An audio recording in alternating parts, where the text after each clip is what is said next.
Welcome back, Cutoffs and Coffee, episode 23. I'm your co-host, CT, along with James, as always. And this episode, we have Brooke Beecher on. Brooke is a registered dietitian, a Case Western Reserve graduate, and we take a deep dive into diet and nutrition. We talk good supplements. We talk good pre and post workout fuel. We talk about on the go meals, talk about fasting, if there are any benefits for performance. We talk about journaling, and we also finish with giving people good tips about nutrition and diet during the holidays. If you've ever had any nutritional questions, any diet questions, you're going to love this conversation with Brooke Beecher.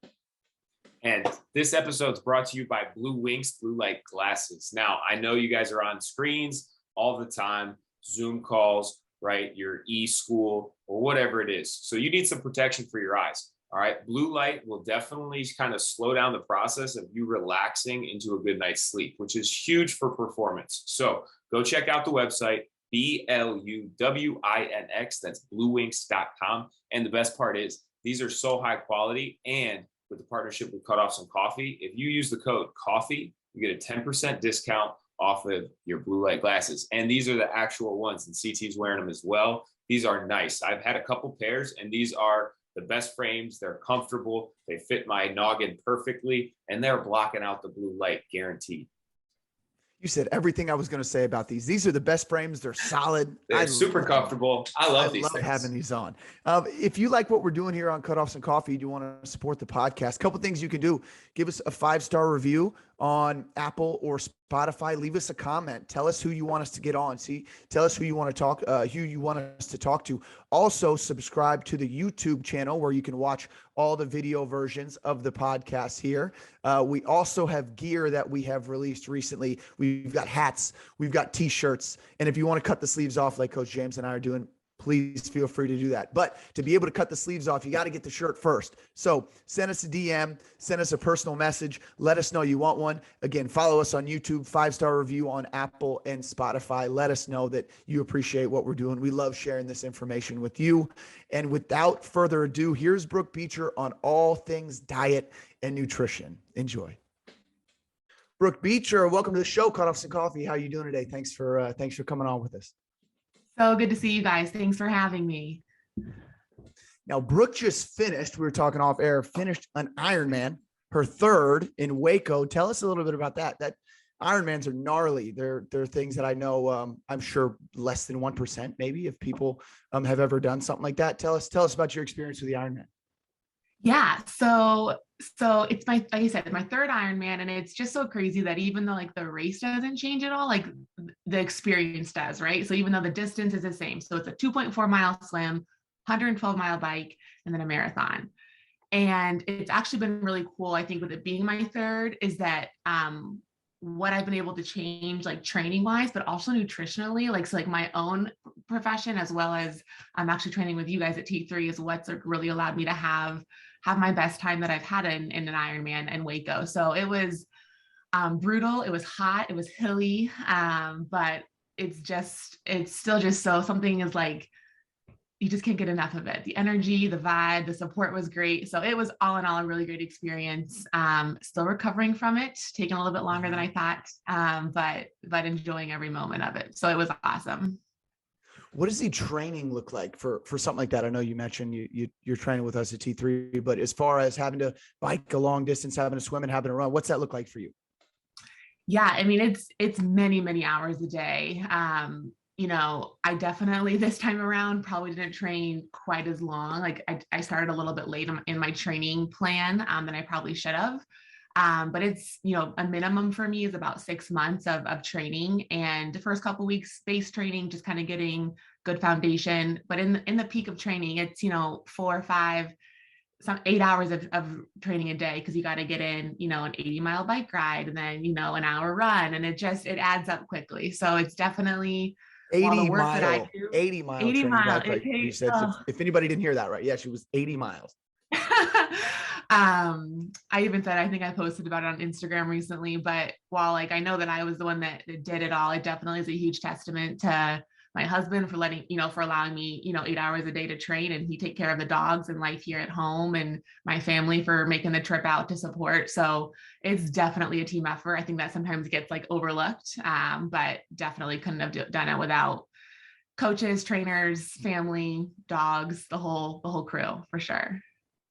Now, Brooke, what made you want to do your first one? Is it just something that was on your bucket list, or what was the kind of reason behind it? Yeah. So a couple things. I think I've been an athlete my entire life. So through high school, played every single sport possible, played basketball in college, and kind of got out of school. And I was like, I think not having like a program and someone to like make me go to the gym or do workouts, like I kind of felt a little bit lost. So I was trying to find something that would at least like encourage me to keep on training and stuff to help with the motivation piece of it, for sure. And then the Ironman caught my attention. My uncle, actually, many years ago, he did the Ironman kind of when it was before it was like a really big thing, but he actually qualified without meaning to for Kona. So he went to Kona, did the world championships. Awesome. And just kind of hearing his story and his experience, something is once again really infatuating about that. So that's where I did my first Ironman out in Boulder, which I'm from Colorado. So my entire family, my uncle, he wore all of his old school like Ironman stuff. So that's like definitely a part of it too, is I needed something to help kind of pull me along in my training and overall performance and well-being, and then found the Ironman just to be a super big challenge, as well as kind of that family connection that I know he did it. I know it was a huge thing for him. And so I thought I'd give it a go. And for some reason, I keep going back. I don't know why I keep doing them. I think it's actually been good to kind of keep me have goals, set goals, keep kind of rolling and looking forward to things. What's the time look like on something like that? And we'll get into the nutrition stuff, by the way. We'll get there eventually. This is just so cool. So what's the time on something like that? Yeah. So like the pros, the really fast people will go in under 9 hours. They'll finish the whole 140-mile ordeal in under 9 hours, which is awesome. I was under 14 hours, which a little bit slower, but from my first Ironman was closer to 16 hours. So being under 14, that was my goal going into Waco, which was kind of cool. And something even more fun is with my family being out there. My dad, who's been my coach pretty much my entire life, he was out on the bike on the run course, and it was a 3-loop run course.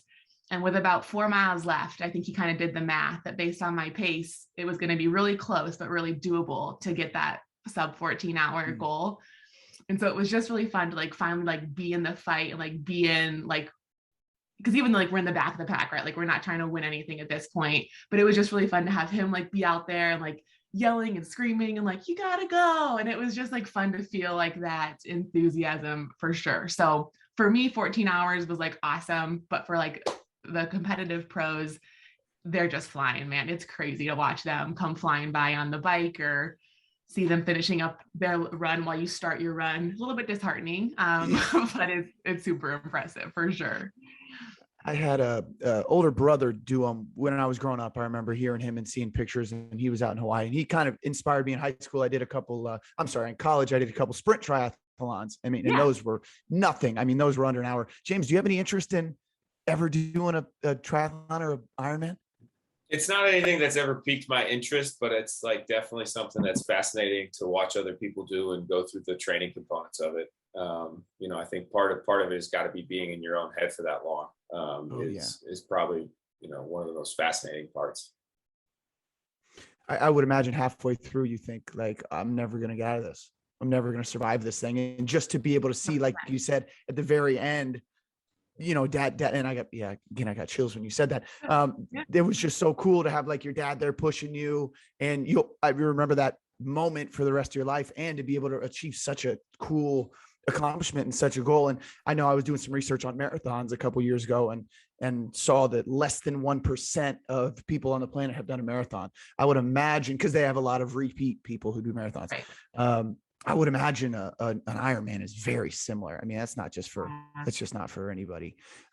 We always open up, Brooke, and ask a question that, something about you that we need to know as as podcast hosts and the listeners something we need to know about you that we wouldn't be able to find out from either a Google search or an Instagram search, that's a pretty cool thing, that we didn't know about you before. But is there anything else you want to share with us that you think we and the people listening need to know?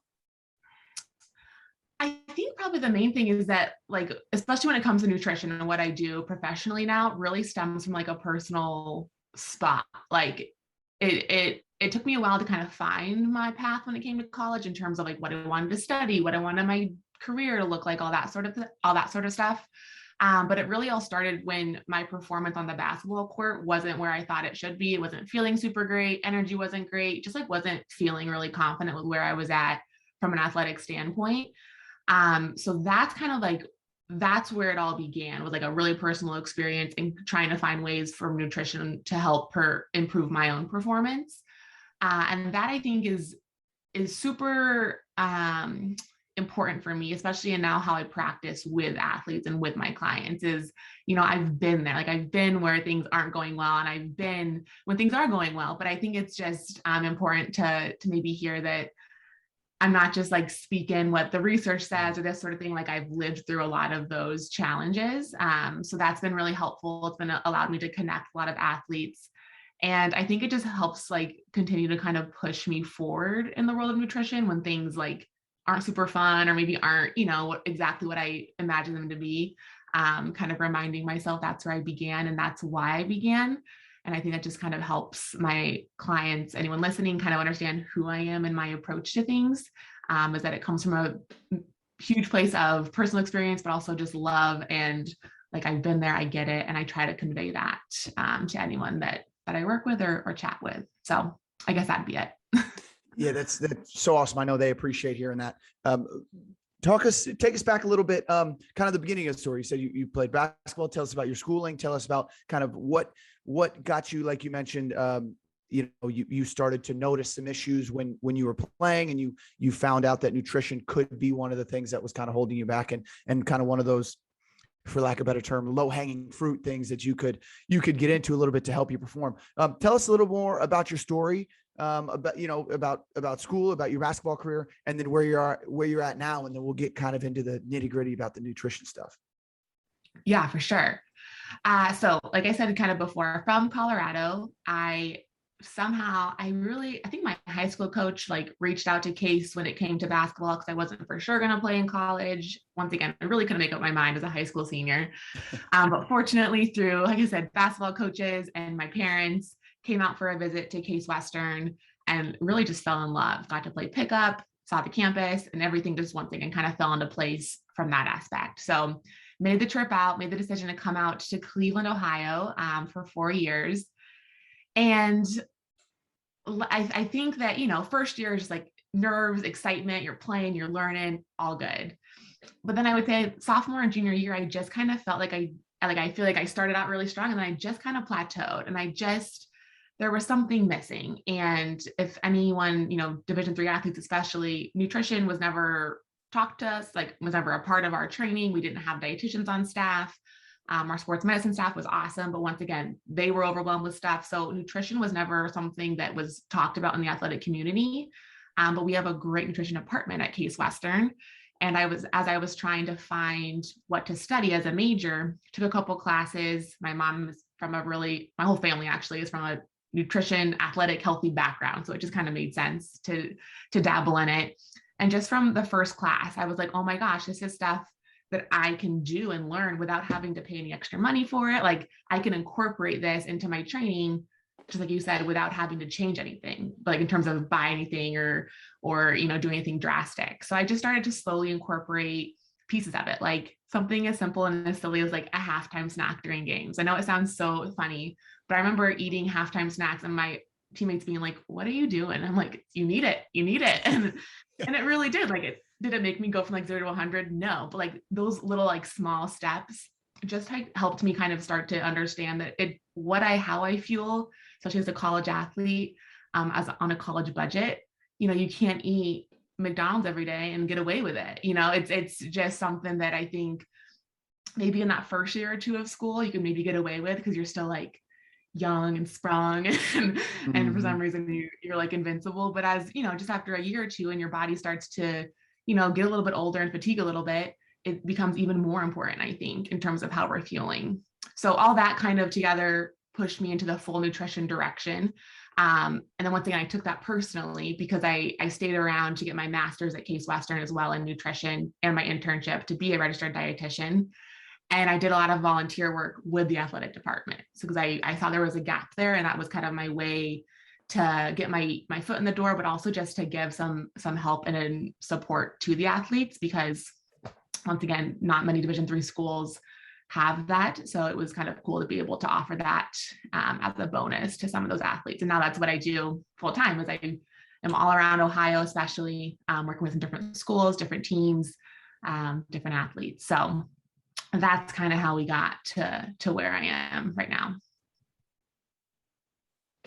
So, Brooke, in your transition from being an athlete and then, working through your master's and then going on to practicing as a nutritionist, has there been any moments in your, kind of path that have kind of made you shift your thinking, either how you communicate with your clients or what you're actually practicing with your clients, that maybe surprised you or wasn't an expected part of the process that you've been going through in your career? Definitely. Two things kind of come to mind. First is, especially now, I realize I'm not quite as young as I think I was. Like now I still feel like I could like talk to these college kids like we're like buddies. I'm like, Brooke, you're a little bit older now, maybe not.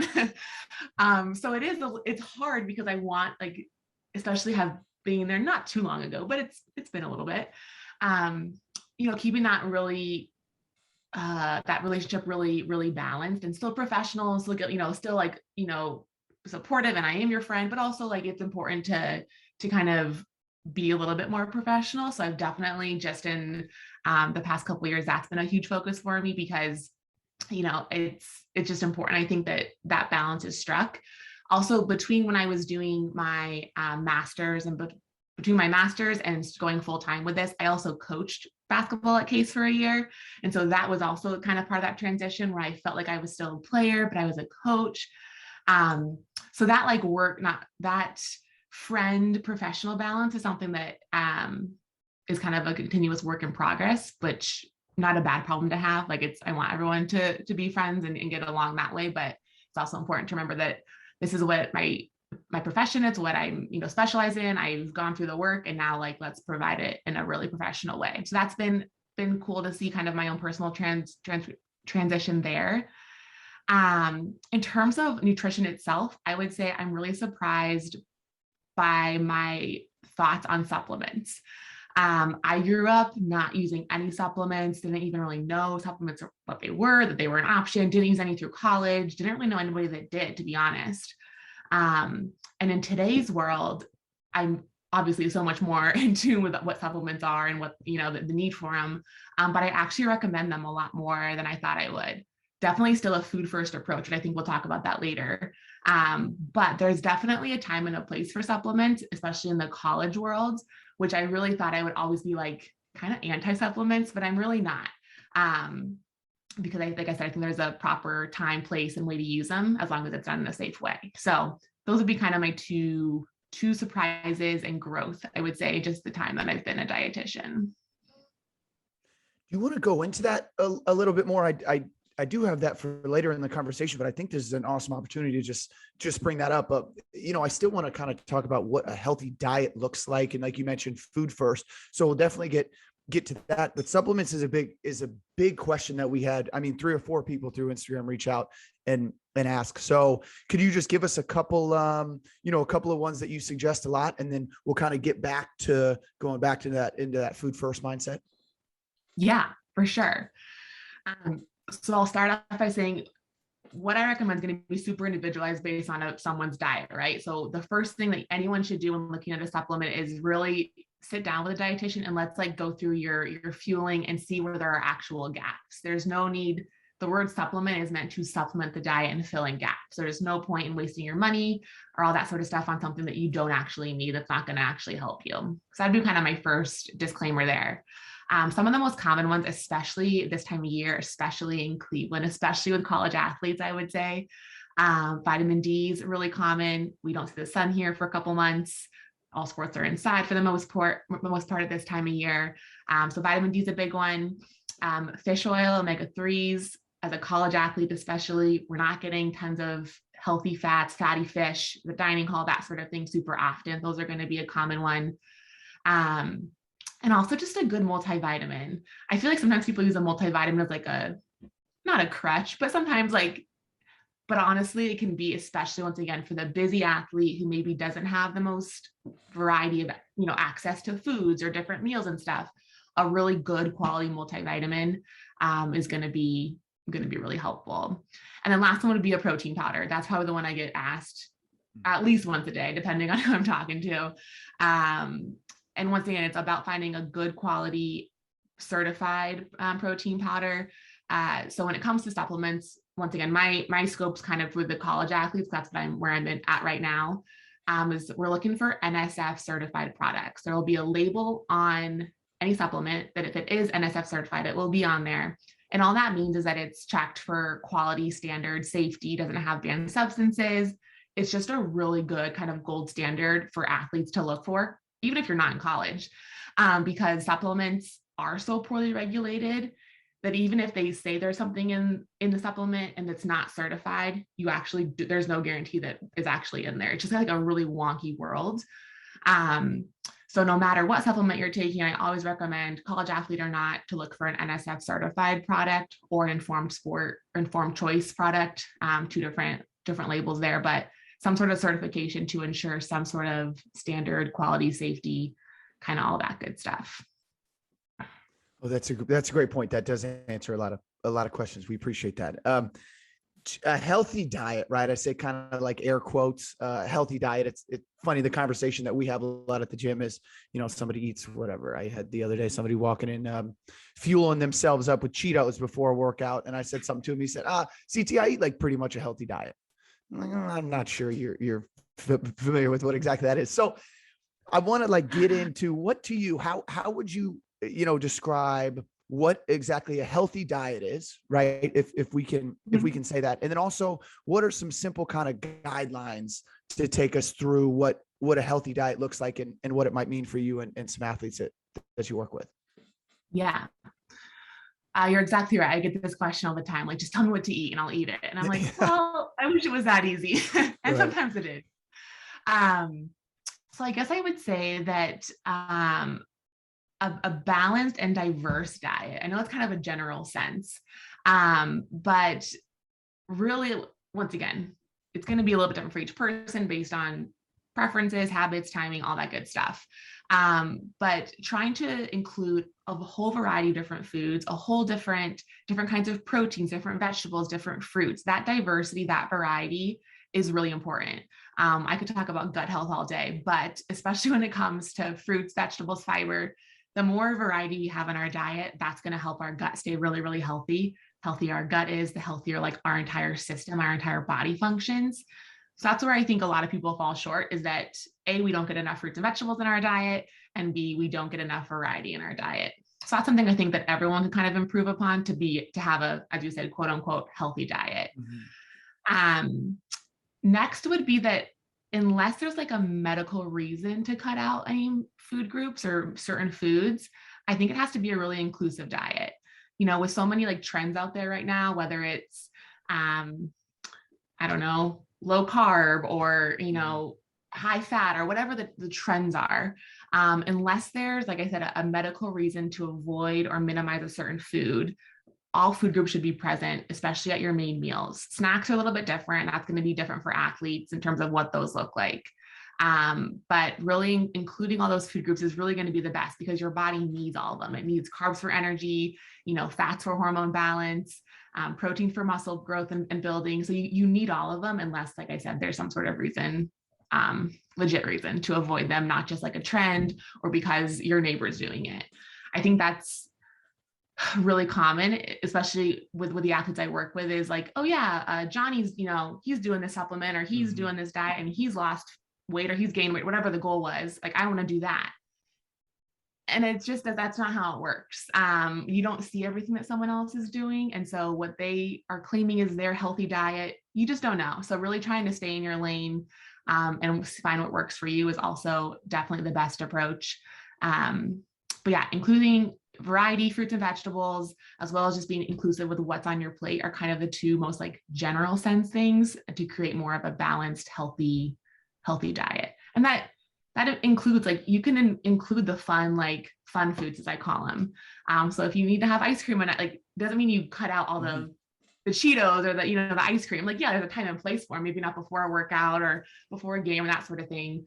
But that's the other probably tendency I see a lot is I want to eat really healthy. So I'm only going to have ice cream on the weekends. When we avoid something, when we cut something out, or we only let ourselves have it once or twice a week, that might work for a couple of weeks. But before you know it, you're going to be craving it. You're going to take larger quantities of it. It's going to come full circle and kind of bite you in the butt. So sprinkling in kind of those fun foods when you really want them, when you have the time for them, when you really like authentically are craving them, eat them, enjoy them, and then move on, get back to your regular routine. There could be a lot that goes into people cutting out those types of foods, which is a whole other conversation. But just like not putting any added stress on yourself to feel like you can't enjoy your favorite food or something would also just be good for your overall mental health, soul, and nutrition as well. It's okay. It can all fit just in the right ways. So I've heard the saying before, a happy donut is better than a sad salad. And me and CT lived together for a little while, and he had 6 happy donuts every Sunday for a period of time. And I was always like, that's kind of interesting, but I never joined him, never really said anything about it. But how is somebody able to judge that fine balance between like, I'm not stressing about eating what would be considered a bad food, or versus like I consistently eat that bad food all the time, and I use that as an excuse to say, oh, a happy donut is better than a sad salad. Yeah. That's a really interesting, I love that saying. I'm going to steal that saying for sure when I work with athletes from now on. So thank you for that. But I think that's a really hard balance for people to identify, which is actually what we work through a lot with a lot of my clients. I think part of it is let me back up. I was working with another dietitian. I was on one of her calls, and she was saying that she worked with a client where her like guilty pleasure was chips, and she wouldn't let herself have chips except like on the weekends for, her snack or something. Instead, she said, okay, Katie, you're allowed to have chips for every meal, every day of the week. Like, you can do that. And just by switching that mindset of like giving yourself the freedom to really like choose what to have that as much as possible, caused this person to only have chips a couple times a week. Like it worked for her. And then on the flip side, you have people like you said, where they're like, oh, so I can't have 4 donuts every day and it'd be fine. So it's a hard balance, I guess is what I'm saying. So you're exactly right. I think it's important for people to kind of cue into, is it a craving or a hunger cue? And I work a lot with my athletes on this. On a hunger cue is like, you're hungry, right? You feel that stomach pain, but like also multiple foods sound good.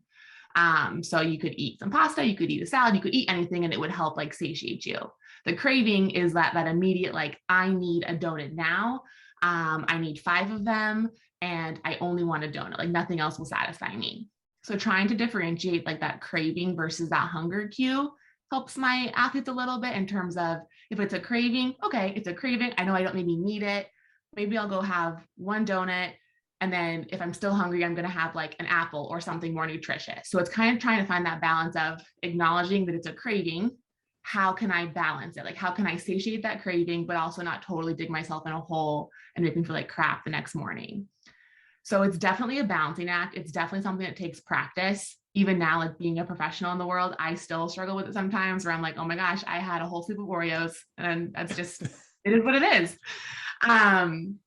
But that's also kind of, I think, the good mentality to have is, I guess, not it is what it is, but like, okay, just because I had one maybe not ideal day or meal doesn't mean that like it's not going to make you gain 5 pounds overnight. That's not how nutrition works.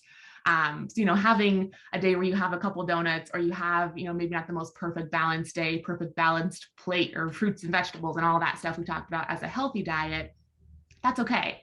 You can get back on the horse. You can kind of start to ease back into it and practice kind of more gentle nutrition versus like hard cut off. Like, I did it, I failed, I need to like go extreme this day and only eat 1,000 calories. Like that's going to be just as detrimental as eating 4 donuts a day. So, and that didn't really answer your question directly, but I think like all those different concepts and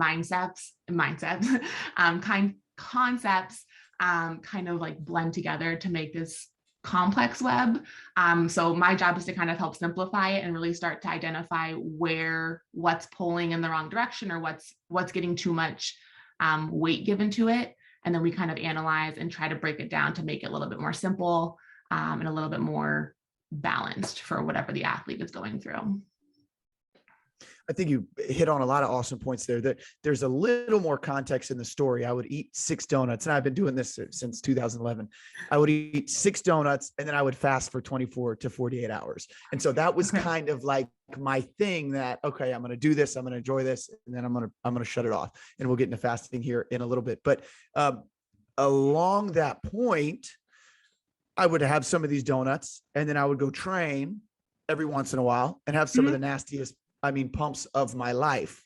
Right. So let's talk like post workout nutrition, because we work with a lot of athletes, and obviously there are going to be a lot of athletes who are trying to optimize performance, who are going to listen to this. And we've been kind of told that we can get away with some of those higher carb, sugary foods, pre-workout and post-workout. What are some of the guidelines when we look at meal timing, pre and post-workout, and what are some good options for athletes for pre and post-workout? Yeah. So let's start with pre-workout. Really, especially a workout, I also would like a competition, let's say. It really is like not just that time frame before. Time frame before is going to be super important, but it really is like the day before, the couple of days before. So you can't like eat like crap, the full week and then have a game on Friday or a workout on Friday and like eat really good Thursday and have it all be okay. So I want that to be out there as well. That I was just saying, maybe say that again. Yeah, maybe say that again, because I think there's a lot of people who do that right now. Yeah. And so yes, you really, it's not just day of, it's the build up. So, you can't eat McDonald's for breakfast, lunch, and dinner for Monday through Thursday. Thursday morning, say, crap, I got a game tomorrow. Eat salads and healthy lean proteins, and then expect one chicken breast. One chicken breast for every meal. Yeah. That's just not how it works. Our body doesn't function like that. And it's gonna, if we do fuel like that, right, it's gonna make the workouts, the practices leading up to game day, you're not gonna be feeling great or performing well there, which is going to impact how well you can perform on Friday. Like it's this whole, cause and effect, domino effect thing. So that'd be first thing, is that pre-workout, we can definitely do some things to optimize it and make sure you're feeling your best going in. But a lot of the work gets than not on game day, not on workout day, if that makes sense. Mm-hmm. So once again, depending on the sport, depending on the timing, a swim meet's going to be a little bit different than maybe a football game, that sort of thing. But really, I would say pre-workout, 4 hours before is kind of where like your main meal comes in. So if you're traveling with your team or you're home or whatever, that's where your main meal is. So balanced protein, carb, you can have some color on there, a little bit of fruits, vegetables, like all food groups are present in whatever your normal like general meal would look like. That's kind of in that 4 hour mark. After that, a couple of things come into play. We want to kind of minimize any sort of like GI digestion distress. So we don't want to have any like stomach aches or pangs or constipation. Like we don't want to have any of those things that are going to be affecting how you feel when it comes workout time, game time, competition time. So that's where after that 4 hour mark, I tend to recommend my athletes start to just, you don't have to like not have any sort of fiber or fat in your diet, but just being really aware of those, that you don't want to eat a ton of like, you don't want to eat a whole head of broccoli. You're not going to feel great when it comes a couple hours later. You don't want to have, a whole bowl of ice cream, because that's going to be high in saturated fat. So just like being aware of what under that 4 hour mark, keeping things really simple, really kind of bland, just to take away any sort of distress on the GI system. And then under that 4-hour mark is where some people could use an extra snack before, some people don't. I think you even said it, carbohydrates, no matter what your sport is, runners, wrestlers, football players, swimming, like I can't think, every sport really, carbohydrates is going to be your main source of energy. Some sports are going to have a higher utilization of fats, which is once again, sport specific, but everyone uses carbohydrates for energy. So usually about an hour-ish before workout time, before game time, whatever it is, that's where I recommend a really simple carbohydrate snack. When I say simple carbohydrate snack, I think that's what people are maybe saying when like you hear like a sugary snack, because sugar is like white sugar is a simple carb. It can be broken down and absorbed really quickly, which I think is a once again, people are just taking it out of context. So a simple carb, yes, it is white sugar, but it's also like a banana, applesauce, just like some crackers, a piece of toast. It doesn't have to be like it's not like mini muffins or maybe Cheetos. Once again, right. If it works for you, it works for you. And it is a simple carb, so I'll give them that. But it's probably going to be higher in fat, those sorts of things as well. So simple carb snack, like I said, for me, applesauce pouches work really well. It's just pureed apples. That's all it is. Good, simple carbs without having any of the fiber in there from like the skin or something. So that's a great option. Bananas are a great option. That's also the time, like if anyone uses like those, I don't love them, but like the goos or like the Cliff Bar shots, like those type of like sport products, that's where those come into play because they're really easy to take, takes a second to take one of those, not super hard in the system. So it takes a little bit of experimenting. And I do always recommend to practice before you do it, like for a game. So like fuel for a practice as you would fuel for a game. So you know how it affects you, you know what works for you, and you kind of have a routine down. So you know exactly what to do when it comes game, competition, meet day, whatever it may be. Yeah, that's a great point. I think the people listening were hoping you were going to say, oh, pre-workout, 400 milligrams of caffeine, some citrulline malate, how about some beta-alanine? Beta-alanine, yeah. Yeah, and I think they're bummed out now. How about I love what you were saying about that pre-game, make sure it's the same thing, pre-practice, don't try to do anything new. How about for our athletes? I know with the college athletes, a lot of us work with, they're up at 6, they're in meetings at 6:30, they're at practice at 7. Is there any things, like some simple things we can do there? I usually suggest just like fruits to them, but is there anything else from your professional opinion that would help them out? Yeah, fruits are a great option because you can throw them in your bag, or it doesn't, once again, take just a few bites of something. Even like especially for those early morning prep periods where people maybe don't have enough time to like really make anything, or aren't really awake enough to think about anything, even grabbing something as simple as like a Gatorade or a Powerade to give you some of those simple sugars, give you a little bit of fluid. We don't want to chug anything because that can cause, once again, some GI like sloshiness in our stomachs. But that could be a great option just to sip on, because if you don't have a huge appetite when you wake up, at least it'll give you something to kind of to burn off and to work on. A couple bites of a granola bar is a great option. Personally, I make overnight oats. So it takes no special, like a bowl, you just need a bowl, a couple ingredients, mix them together, and just like take a couple bites of those. Like just getting a few bites of something in your system is better than nothing. I don't know if you ever heard of split nutrition. It's like peanut butter and jelly packets without the bread. So it's like real peanut butter and real jelly, but it's just like in a portable packet, and you just like rip the top off and take it like you would like a energy shot sort of thing. I use those a lot because, once again, they're really simple to eat. They're convenient. You can throw them in your bag. A little bit of protein, good carbohydrates from the jelly. Those tend to be something like that. Athletes tend to not have any issues with. So just kind of setting yourself up for success, throwing some extra snacks in your bags, and just having options. And that's where I never want to force my athletes, like, you have to eat something before your practice, but that's where like understanding why it's important that you really strongly consider it, right? Because if we don't feel before a morning practice, especially if we have meetings before, we have, whatever it is before we even actually get to the actual workout piece of it, you're not going to be able to make it through, especially at a high intensity. Like, you're going to hit a wall way earlier. You're not going to be able to go as strong or as quickly, as fast, as intensely as you typically would if you did have a little bit of fuel.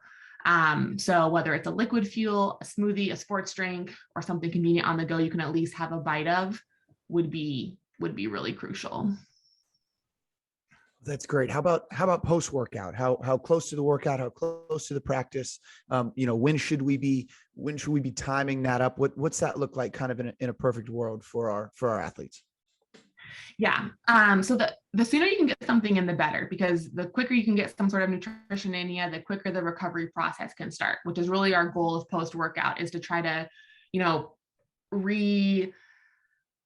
replenish the stores that we just utilized. So we want to replenish the carbohydrates we just used to work out. We want to replenish the protein to help rebuild our muscles that we just kind of tore down. We want to replenish hydration because we just sweat really heavily, right? So it's all about replenishing our bodies and giving it what it needs so that you can do it again the next day, right? We can maybe go a couple weeks or a couple practices without post-workout fueling properly and feel okay. But after a while, there's no way you can maintain an intensity, especially at the college level, pro level, even just like day-to-day workouts. You just can't maintain it if we aren't giving our body the recovery tools it needs, because it's going to burn out. So post-exercise, our focus is going to be carbohydrates and protein, as well as hydration. This is where chocolate milk tends to be a common option, because it really actually does have a great profile in terms of these carbs from the sugar in it, right? And then the protein from the milk itself. And it tends to be appetizing because exercise suppresses appetite. That's normal. You're not crazy if you aren't hungry after a workout. So utilizing a liquid form of nutrition can be really helpful here.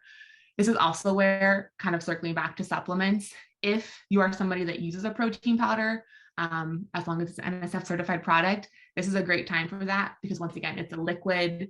You can kind of sip on it to at least initiate that recovery process. A protein shake alone, chocolate milk alone, is probably not enough for your recovery, but it at least will give you a little bit of time to kind of cool down, shower, breathe, and then when you have an actual appetite, get kind of a more complete meal, breakfast, lunch, whatever time of day it is option. But having something as quickly afterwards is going to be crucial. But once again, the bigger picture is like what your entire day looks like will help kind of take away the stress of like that post workout fueling. So if we have like good protein throughout the day, good carbs throughout the day, that allows us to get through your workout feeling really good.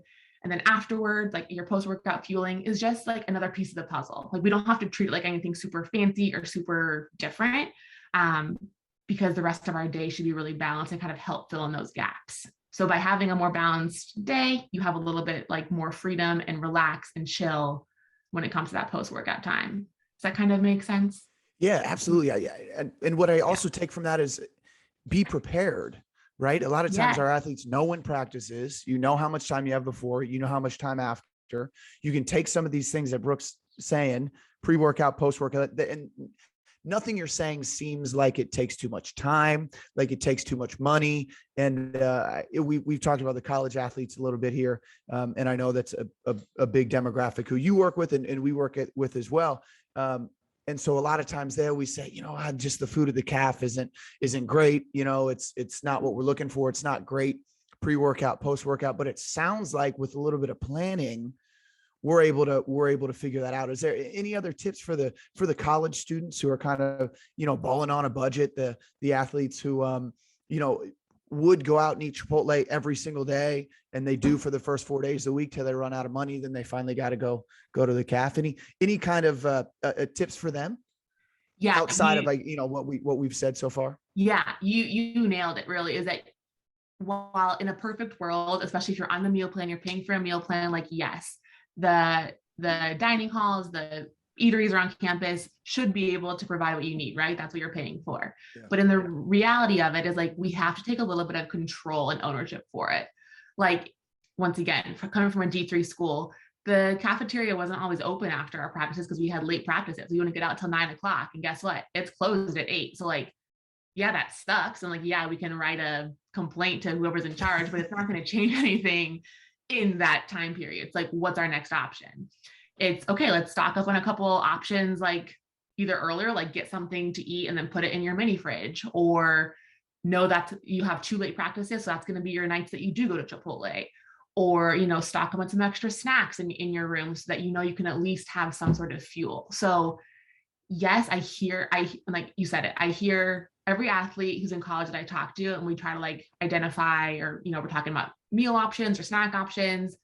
It's like, oh, they don't have that at the cafeteria, or like, oh, I can't get there between classes, or, oh, this, that. I get it, right? We've all been there where it's so hectic and it's not always convenient. And I hear you, but that can't be an excuse to not fuel ourselves and have that can't be your excuse to not make nutrition at least a priority.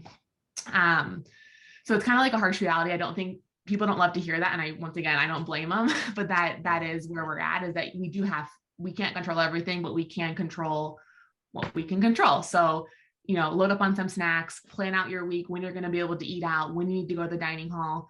And dining halls have their menus online.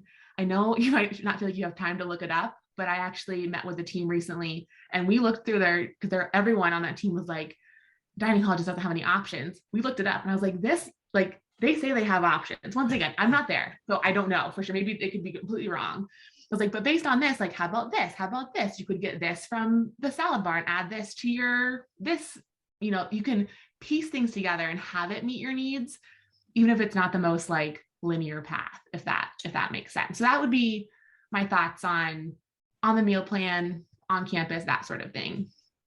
In terms of the budget piece of it, maybe if you're like cooking a little bit on your own, or like on a partial meal plan, or you just have an apartment, you're off campus, that sort of thing.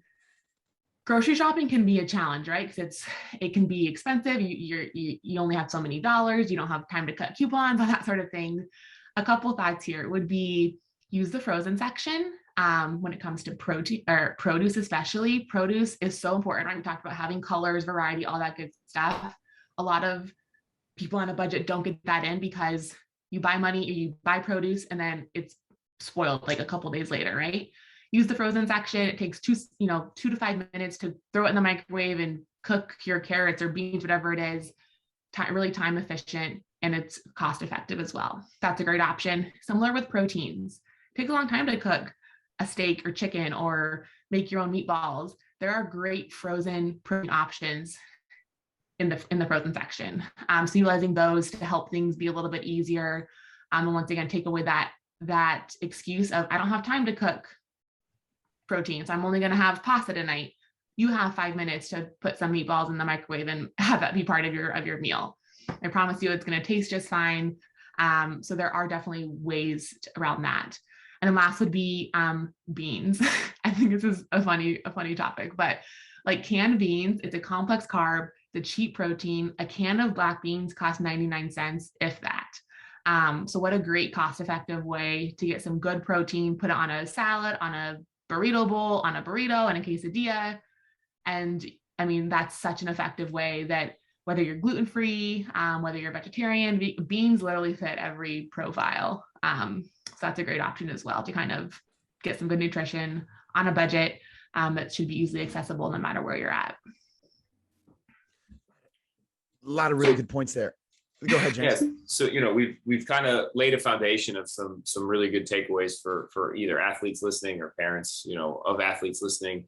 One thing that I get asked a lot is there's two main kind of categories, and it's kind of funny because the people in the middle of this could benefit from just paying attention to what's going on with their nutrition. But usually on one end of the spectrum, you have athletes that are either looking to lose weight. And then on the other end of that spectrum, you have athletes that are looking to gain weight. And what I was talking about in the middle is the athletes that are kind of happy where they're at. They just want to improve their performance, and they can do all of those three things through nutrition. What are some of the things that have you seen, starting, I guess, with athletes being able to gain weight? What are some things that you've seen in your practice that have really helped athletes be able to put on some good size in the off season? Yeah, great question. So really when it comes to weight gain or weight loss, I think a common misconception is that like you have to drastically change what you're eating to get either one of those goals. When what I really love to talk about is to kind of give you a breath of fresh air that like it really doesn't have to be anything drastic. It's more about consistency. So starting with weight gain, like you said, to see weight gain, especially because most athletes want to see it in the gains of lean body mass, right? No one's typically trying to add on fat mass to their body intentionally, but we want to gain typically lean body mass. no matter what we want those gains to look like, we have to be in a calorie surplus. So we have to be taking in about 300 to 500 calories more than we're burning. If you burn 2,000 calories, you gotta be taking in about 2,500. And then it's about how do we get those 500 calories in a good, nutritious, healthy way. And that's where I think people get surprised by. You could change, start cooking your vegetables in a little bit of olive oil. If you, 1 tablespoon of olive oil is like 80 calories right there. So a couple of tablespoons of olive oil, you've got some good healthy fats in there, and that's going to add in some calories to your day. If you drink skim milk, just go up to 1% milk. It's not going to make you gain like tons of fat mass, but it's going to give you a couple extra calories to once again help you get there. It could just be increasing your portion sizes by just a little bit. So maybe you have an extra, scoop of vegetables or an extra serving of protein at your dinner, or it's just not like you don't have to add in a full extra meal. You don't have to add in, 2 pre-workout drinks or an extra protein shake. Like it's really about adding in little bits and pieces throughout the day to be in that calorie surplus. I would say that typically for looking for weight gain, a big time period that I focus on is going to be pre-workout, because we really want to, a lot of athletes come into workouts not properly fueled, like they've eaten maybe 2 or 3 hours ago. They're coming in for an hour workout. It's a long time to go without fueling. And so trying to start that workout in an anabolic state, so a well-fueled state, so that once again, your body has something to build off of, to give it up to like really maximize those anabolic effects of the workout. So that's also a great, adding in that pre-workout snack can add in a couple extra calories, which we need for our overall gains, but can also maximize the effects of the anabolic effect of the workout, if that kind of makes sense. So weight gain, want to be in a calorie surplus. Pre-workout's a big area to kind of focus on. And then really it's just about little bits and pieces of how to add those calories in. And that's what we talk about when I have an athlete come to me and say, hey, I want to put on, 10 pounds of muscle, ideally, how do I do it? We go through their day exactly. And we outline like, okay, here you typically have an egg and toast for breakfast. We're making it 2 eggs, adding in maybe half a glass of orange juice, and that's it. Like everything else is the same. Next meal, what do we add in? What are we missing? We kind of analyze their timeline, what they're eating, and find really realistic and doable ways to do it, so they don't feel like they have to so it doesn't consume their life 24/7. Dude, awesome question. I'm just gonna send this to everybody who asked me nutritional questions. Sure. Did we hit on? Yeah, Brooke, 1,000 views your first week is from all the dang questions we get about it. How about lose weight? Do we touch on that? Because that was an interesting part of that question too. Yeah. And I guess before we get into losing weight, is it possible to outlunge your diet? I mean, out-train your diet, through your performance training?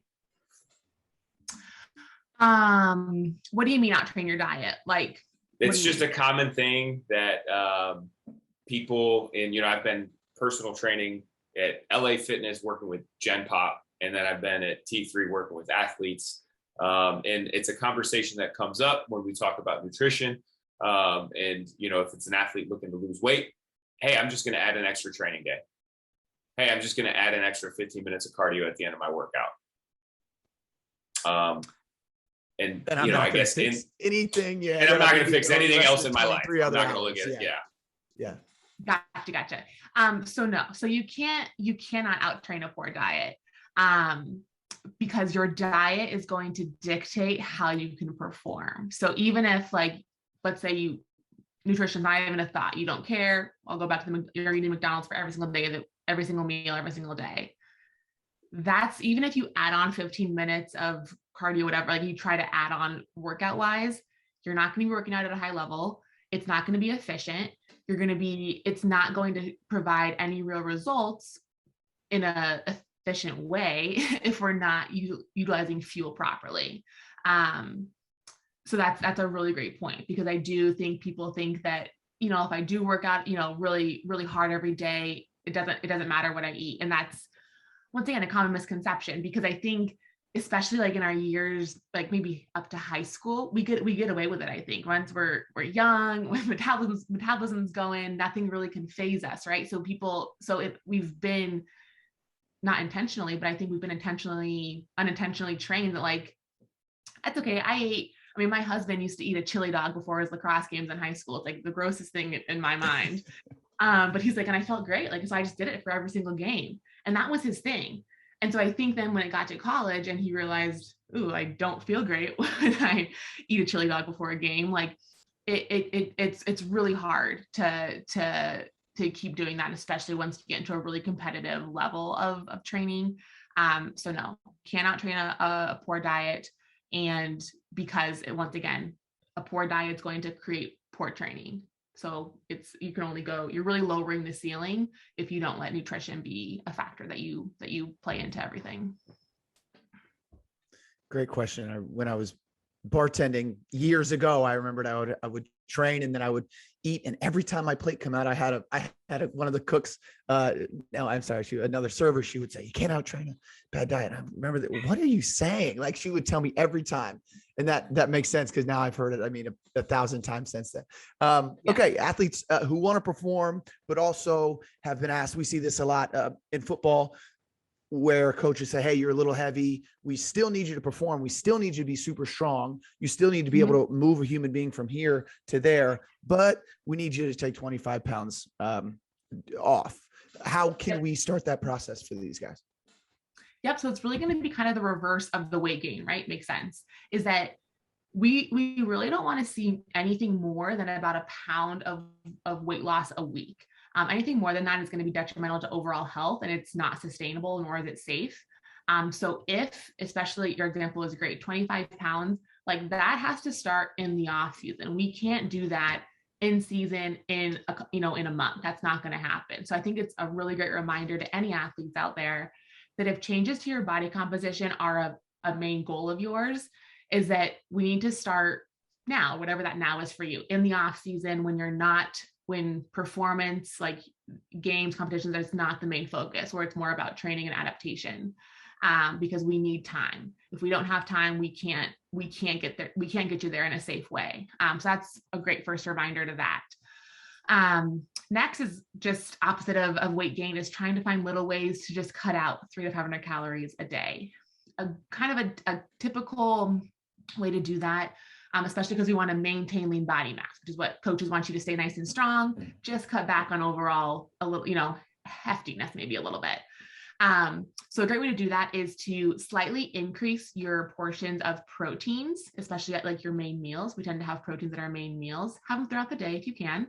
But by increasing our protein by, a third, increasing our protein by a little bit, when we increase our protein by that much, we then reduce our carbohydrate by that much. So we add protein, reduce carbohydrate a little bit. We don't take it out because we still need carbs for energy, right? So we still need performance and energy and all that sort of stuff. But just reducing that ratio, protein helps satiate us a little bit more, helps us feel full for a little bit longer. So that will help us not be quite as hungry throughout the day, which will help us be able to cut out maybe a few extra calories here or there, as well as help maintain the lean body mass. So any weight loss that we see is fat mass. So that's a great first step, is trying to increase portions of protein, and kind of by how much you increase protein, we just slightly reduce carbohydrate. There's a great plate model that I usually show my athletes that kind of has like all your food groups, like what a good balanced plate looks like. And there's a little wedge that I draw in. It says like, okay, so for weight loss, everything is still here. We're just shifting this little bit of a ratio, just a tinge, to see if that can't help us start to fall into that direction. Next is going to be hydration. I think oftentimes dehydration, we often see weight gain when we have like mindless eating, or when we have like cravings really late at night. Those habits tend to lead to maybe some unwanted weight gain. Therefore, we need to have some sort of weight loss to kind of counterbalance it, right? Hydration can commonly be misconstrued as hunger, especially late at night. A lot of times, once in the skew of college athletes, you're up late studying or, cramming for a session or something, and you get kind of like those cravings and those whatever. As an athlete, it might be normal fueling every 3 to 4 hours. You might need a snack after dinner. That's a whole other conversation as well. But try to have like a big glass of water before you go to like maybe for the fuel, especially if it's late at night, especially if you think maybe this is a craving and not a true hunger cue, because trying to really differentiate between I just need a big glass of water, maybe a really small, like handful of trail mix or something with protein in it to help with that satiety piece of it. That trying to differentiate those two things can also help get us into a little bit of a calorie deficit. Similar to weight gain, nothing drastic here, because as you said, CT, too much of a reduction is you're not gonna be able to like work out and train and perform at the same level. So it's a really small adjustment to slowly start to see weight come off, but still be able to maintain performance. So good. So many good points. Anybody who's ever been hungry and chugged water knows exactly what you're talking about. It just, you feel full. You don't need whatever that was you thought you needed. That was such a good point. I hope people hear that. So you had mentioned the post-workout chocolate milk, which is so awesome. I remember when I heard that. I think the study was actually done at Indiana University. So I can give a shout out to my Hoosiers there. I'm a proud alum. Nice. But with you saying that, I know I did it for a while personally, and then I just had some issues with dairy, and I know some other people have that as well. I was interested in some alternatives for dairy and gluten. Those seem to be the two big questions that come up. I know here at our house we sub like vegetable rice or cauliflower rice. And then for the dairy, we like to do almond milk, oat milk, things like that. Do you have any kind of go-to substitutions or alternatives for dairy and gluten that might just help people feel a little better who are sensitive to those two? Yeah. So let's start with dairy. A couple different options here. So if you're like truly just sensitive to dairy and it's not like an allergy, Fairlife milk tends to be a great option. It's a ultra filtered milk, which through its filtration process actually removes the lactose, which is typically what most people are sensitive to. James, you were nodding. Are you familiar with that? Yeah, I'm sorry, I don't mean to interrupt. It just tastes better too. I really like Fairlife milk. It just tastes better. You're going to pay a little bit more, but you get a much better product, and it's delicious. It really does taste better than like actual just your milk on the shelf. Awesome. Absolutely.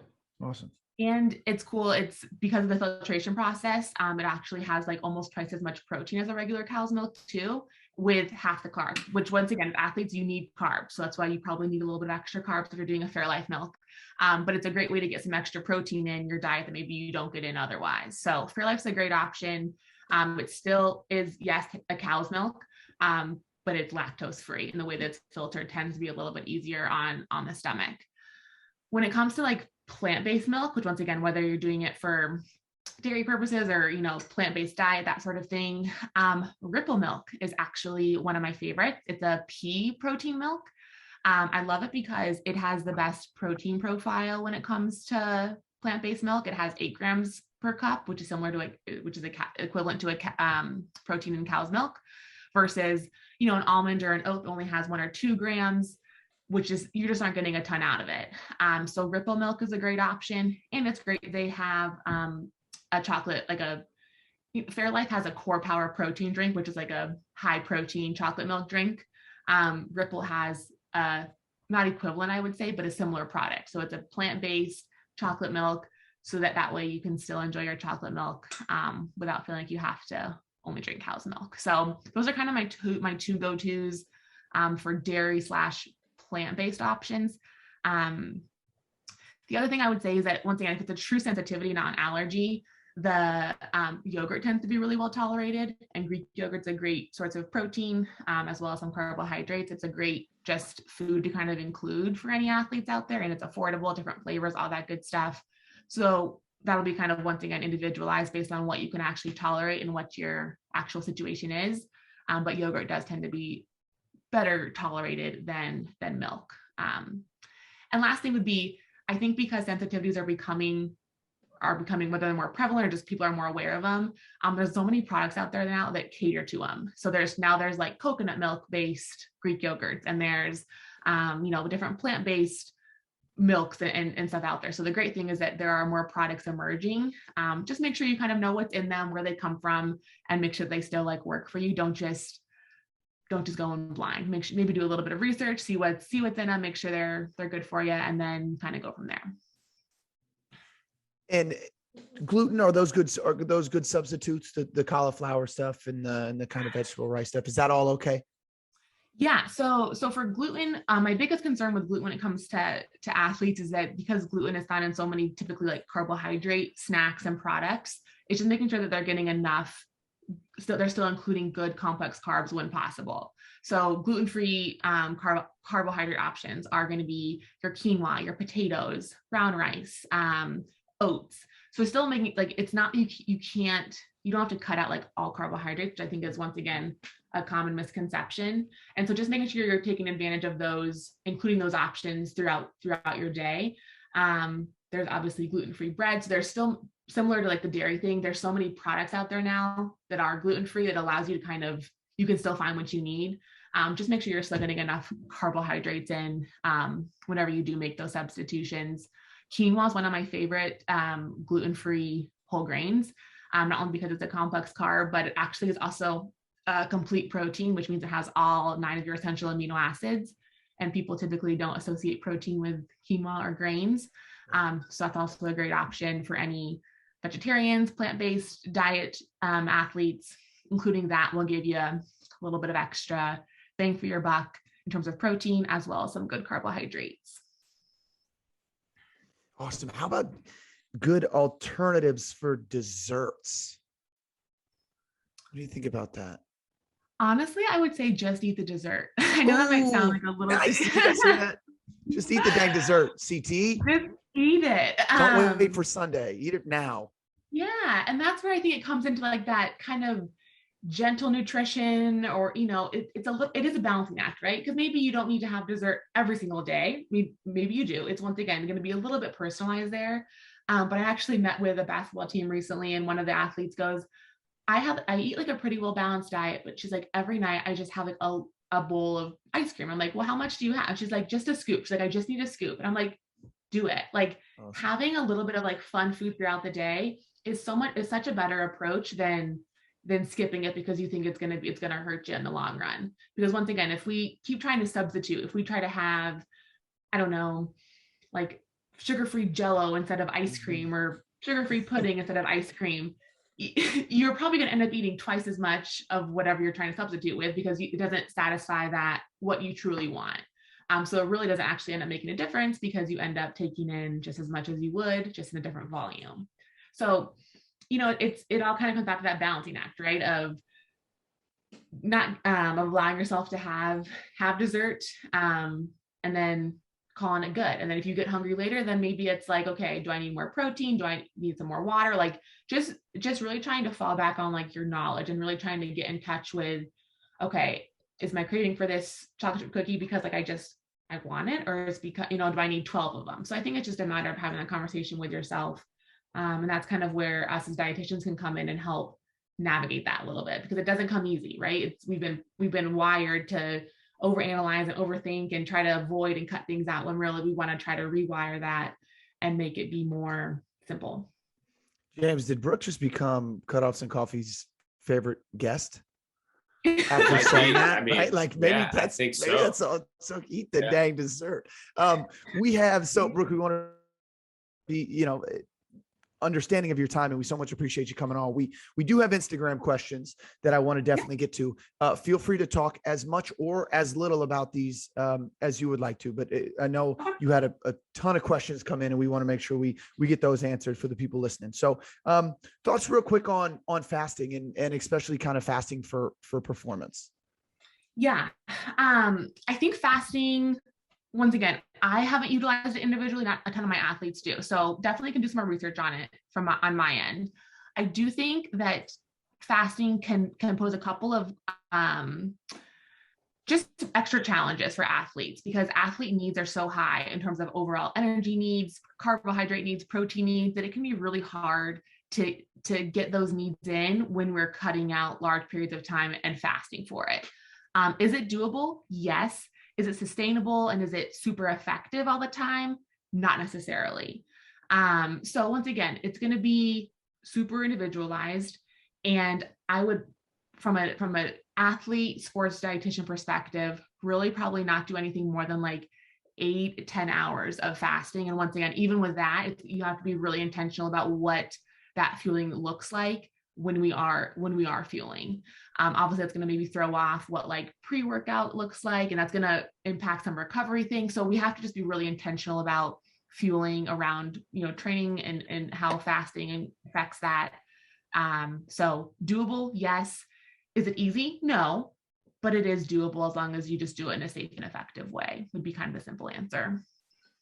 And you're saying making sure if you're doing that in the eating window, we're still getting plenty of what we need. I think that makes a lot of sense. I know James and I have talked about it kind of to extent on here, but I like it for daily discipline. I think it's something that's benefited me in the long term about that. I didn't do it in college. We started doing a couple years out of college, but it's something that I've gotten a lot of benefits from. I know he's gotten a lot of benefits from, but I think the intention's different though. I think the also intention true. Of why, Yeah. it's not like I'm looking for maximum performance benefits through why I have my fasting practices and my weekly routine. And I think that's when most athletes are either asking us about it or asking us why we do it, making sure that I explain like, hey, this isn't necessarily about my performance in the weight room or anything like that. This is just a lifestyle habit that keeps me disciplined. Like you mentioned, it's the inner discipline and being able to have those open conversations with kids. And maybe that's something that might help them later down the road as they become a non-athlete washed up like us. Yeah, well said. That too. I think like, especially in the college setting, right? You already have so many, you're already juggling classes and school and travel and a new environment. And so when I love that they're coming to you guys with those questions of like, I'm thinking about this, what do you think? And I think it's important to have that dialogue because, right, fasting can be difficult in our, where we're at, us three right here and there. But in college, especially, you have like some added, I think, obstacles. Maybe you don't have access to like the groceries, the food that you need all the time. Maybe you're on the meal plan or you're cooking. So I just think there's a couple other things that need to be like just checked and evaluated before like that's, yeah, just like you said, before that they go all in thinking it's going to improve their performance immediately, that sort of thing, for sure. How about journaling? How about food journaling? You had some athletes have some success with that? Yes and no. Okay. So food journaling, do you mean like logging what they're eating or like just like tracking what they're eating? Yeah. Logging what they're eating. I have an athlete who I work with now, and it came from him who is at Notre Dame, and he wanted to start losing weight slowly, and he didn't know if he was making the right choices or the wrong choices. So I just had him journal some things, and so we were talking a little more about that, and that's been super beneficial just because I think you see the big outliers. Oh, this is way too much, or this is not enough. Is that something that you suggest? I think it definitely brings awareness, and I think you're using it exactly how I would. I think it's a great tool to bring that awareness about and have, because within just a couple of days of doing it, you're like, oh, I realize like I'm only eating 3 times a day, or I'm only getting protein at 2 of those meals. So it really helps like bring awareness to the big picture. What I'm not like, I also don't want my athletes to have to feel like they have to log or food journal for the entirety of their career, because that just doesn't sound fun to me. Like I never enjoyed, we had to do it for like different exercises for nutrition, like in my major and studying and that sort of thing. And I did it personally to kind of see where I was at. But something about like feeling like I had to like always record what I was eating, like it can definitely just, if overutilized and improperly used, I think it can cause some not so great relationships with food and nutrition. So using it as a tool, I absolutely do. I have a great app that I use for it called Note Meal, which it's like texting, you can log, you can take pictures. It's really easy. So that my athletes don't have to think too much about it. Awesome. But once like we get some good data, we analyze it, see where the gaps are, see what their habits are. My goal is to get them off of it and just like kind of get them into more like intuitiveness, like understanding, okay, like this is what it feels like when I, here's how I feel when I eat like this. Here's how I feel when I don't eat like this. And now I know how to navigate it just based off my knowledge and my feels and my cues. So great resource. I just don't use it. I don't use it unless it's necessary is kind of where I would end it. Awesome. We have an athlete who James and I worked with at the college level who's gotten now into bodybuilding kind of post schooling and post football. And he was interested in foods for improved blood flow. That's something that I haven't really spent a ton of time talking about, because I would just supplement, nitrous oxide and things like that. Do you have any tips for him on that?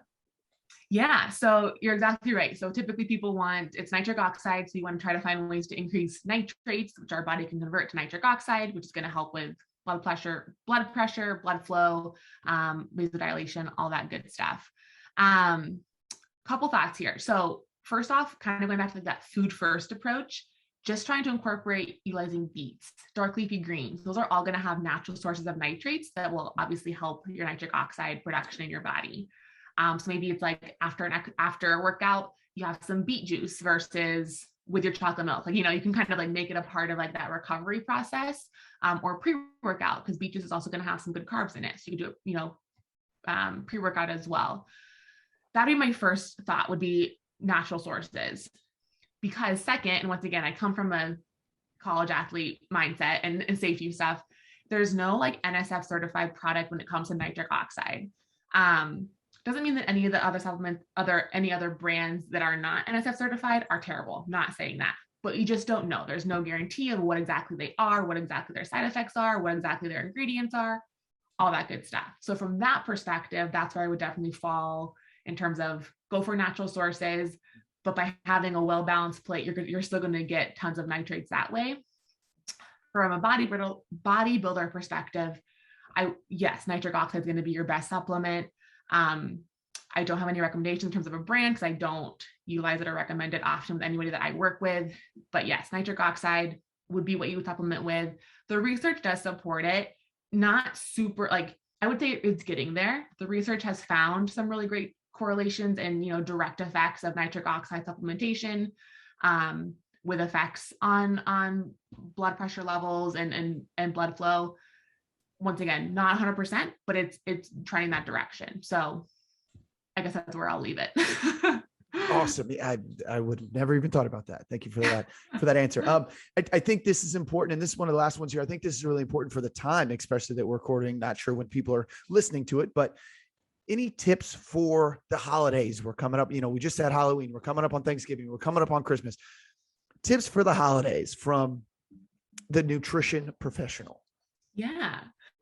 Oh, it's a great one because I'm a sucker for holidays. Like Thanksgiving, I cannot wait for it. So right. I'm not the best for this.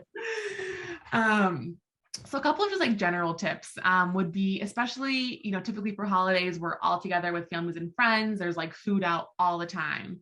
So first thing that would maybe be helpful in terms of just really honoring like hunger cues, what you need, you know, balance, that sort of thing, is removing yourself from like the kitchen, the room, wherever like all like the snacks are always laid out. We tend to snack without even thinking about it when we're standing next to it, talking to grandma, grabbing a handful of this, grabbing a, you know, bite of this. And before you know it, that's probably where we get tons of the extra stuff that maybe we don't need and probably don't even enjoy because we're not actually like conscious of us doing it. So that'd be first recommendation, is just like go sit in the living room or, you know, go outside, go for a walk, like just physically remove yourself, not the entire day, but just like find somewhere else to converse and just kind of take that as like a little bit of a break and taking away that like unconscious, mindless kind of snacking and grabbing just because it's there sort of thing. That'd be kind of first option. Second would be, I think it's a common thing for people to like, I'm not going to eat all day. I'm only going to eat Thanksgiving dinner. I'm only going to eat Christmas dinner. I'm only going to, you know, whatever it may be for anybody out there. Really trying to eat like you would eat normally, like wake up, have a good breakfast. Don't, you know, and then have maybe have a little bit of a smaller lunch, but you're still fueling frequently. If we go all day without eating, and because we're so excited for, you're going to eat so much, and we've all been there, right? I mean, it's hard to avoid, right? We all tend to overeat. That's part of the fun of it a little bit. But when we put so much emphasis and so much excitement around that meal, it just like, we go way overboard. So eat your breakfast, eat your lunch, and then enjoy your dinner. Definitely taking your time between plates, like enjoy your full plate, eat what you want, take your time, put your fork down between your bites, let the natural digestion process work. Wait about 10 minutes after you finish your plate. And if you're still hungry, then go back and get more. No problems with seconds or third servings. Just make sure your body actually like wants and can tolerate them versus like eating so fast, going back, grabbing more potatoes, eating them, and then you feel so sick. So just taking your time. It's not a race, and just trying to enjoy it and, you know, talk through it, And then you can always go back for more. It's not going to go anywhere for sure. All great points. We'll wrap up with this, Brooke, and then we'll let you go. This has been so good. I've learned so much. I have so many notes. Oh, good. So this is how we like to wrap up the show. And tell me if this question makes sense. And if it doesn't, I'll try to make a little more sense. But there seems to be a separation between performance training, athletic training, and the nutrition world, right? I think if you want to seek out arguments on social media, say something about nutrition when it comes to training and performance, and that's going to fire a lot of people up. What do you think we, as professionals in the strength and conditioning and the fitness industry, what do you think we're missing when it comes to nutrition? That's a really great question. I do think I'm a little bit biased, and I'm not just saying this because I worked with you guys, but I think you guys, like the trainers that I worked with, especially at T3, I think you guys do a really great job of like giving guidance without like giving them nutrition intervention. I think it's common for a lot of people in the professional, like personal training world, kind of like push their own agenda or product or belief, intentional or not. Because once again, you guys have an effect on your athletes, right? They look up to you guys. They want, that, which is awesome. So I think that just as we talked about kind of with intermittent fasting, like, hey guys, this is like what I do. Like it might work for you, but also like, let's explore, like there's so much more out there, and there's so many other things that we could also focus on that might work better for you. So I think that just realizing that what works for you as a trainer, as a whoever you are as a human, there's other ways to also get there. And that's why, gosh, the role of social media and like the arguments that you see now, it's because everyone thinks that their way is like the only way to do things. And that's just not how it is. There's not many things that there's only one way to do something. And especially in the world of nutrition, yes, there is absolutely some really great research, and that's everything that I do. I try to make it evidence-based practice and like really well, supported and researched and all that stuff, but it's still going to look different for each person. And so I think just reminding that of your athletes, because I think once again, athletes, we tend to compare ourselves to each other. And so why is this guy or gal like lifting 20 more pounds than I am when I'm eating? But like, it's just a world of comparison. So reminding them that, stay in your lane. If you want to have help, we have like, there are other resources, but like, just reminding them that they really are doing a great job. It's not always going to be like, it's not always a linear journey or a linear answer. It's going to be a little bit of figuring it out.